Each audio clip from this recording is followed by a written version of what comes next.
श्री आंजनेय भुजंगस्तोत्रम्।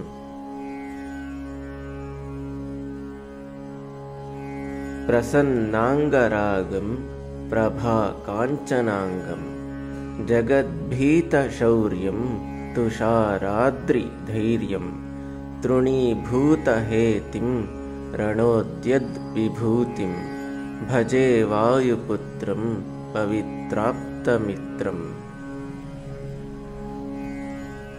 भजे पावनं भावना नित्यवासं भजे बालभानु प्रभा चारुभासं भजे चंद्रिका कुंदमंदारहासं भजे संततं रामभूपालदासम्।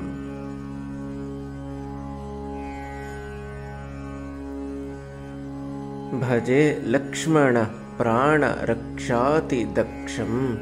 भजे तोषितानेकगीर्वाणपक्षं भजे घोरसंग्रामसीमाहताक्षं भजे रामनामाति संप्राप्तरक्षम्।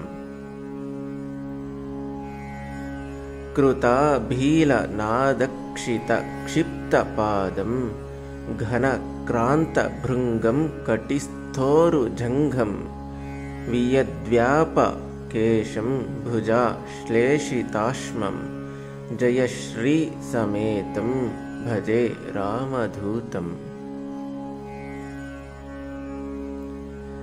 चलद्वालघातं भ्रमच्चक्रवालं कठोराट्टहासं प्रभिन्नाब्जजाण्डं महासिंहनादा विशीर्णत्रिलोकं भजे आंजनेयं भजे वज्रकायम्।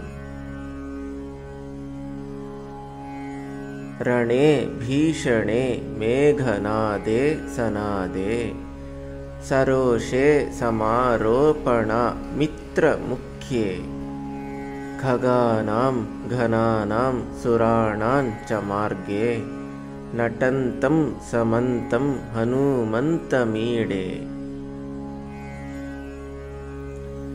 घनद्रत्नजम्भारिदम्भोळिभारं घनद्दन्तनिर्धूतकालोग्रदन्तं पदाघातभीताब्धिभूतादिवासं रणक्षोणिदक्षं भजे पिङ्गळाक्षम्।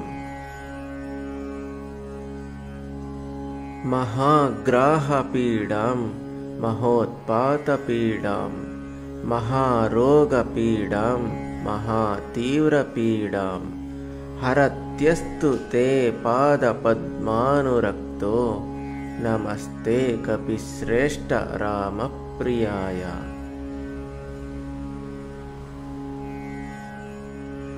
जराभारतो भूरि पीडां शरीरे निराधारणारूढगाढप्रतापी भवत्पादभक्तिं भवद्भक्तिरक्तिं कुरु श्रीहनुमत् प्रभो मे दयाळो।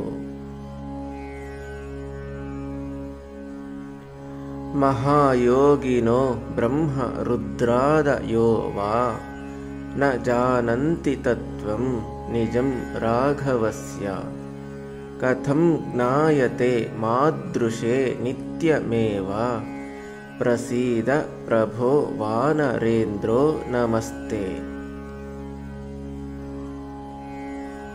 नमस्ते महासत्त्ववाहाय तुभ्यं नमस्ते महावज्रदेहाय तुभ्यं नमस्ते परिभूतसूर्याय तुभ्यं नमस्ते कृतामर्त्यकार्याय तुभ्यं नमस्ते सदा ब्रह्मचर्याय तुभ्यं नमस्ते सदा वायुपुत्राय तुभ्यं नमस्ते सदा पिङ्गळाक्षाय तुभ्यं नमस्ते सदा रामभक्ताय तुभ्यम्। हनूमद्भुजङ्गप्रयातं प्रभाते प्रदोषेऽपि वाचार्धरात्रेऽपि मर्त्यः पठन्नश्नतोऽपि प्रमुक्तोऽघजालो सदा सर्वदा रामभक्तिं प्रयाति। इति श्री आञ्जनेयभुजङ्गस्तोत्रं सम्पूर्णम्।